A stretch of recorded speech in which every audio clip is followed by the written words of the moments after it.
Welcome to the last breakfast. Please enjoy the video.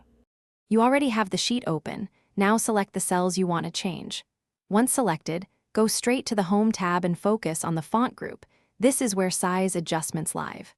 Click the font size drop-down to pick a preset or type a number for exact control.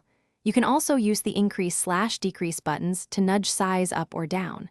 Make sure to watch the live preview so you see how the text reflows before committing the change. Once you want finer control, press Ctrl+1 to open Format cells and pick the Font tab. This lets you set a precise size and combine bold or italic reliably. If consistency matters, create or modify a cell style so the same size applies across multiple sheets.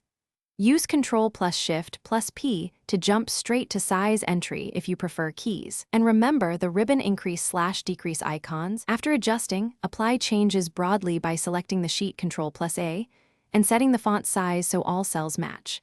If this is a recurring need, change the default font size under File, right arrow Options, right arrow General, or save the workbook as a template.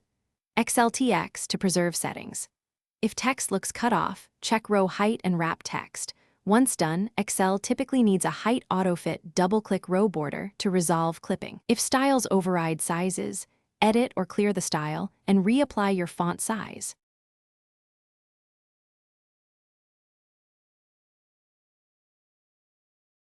Thanks for watching. If this was helpful, leave a like and consider subscribing. See you next time.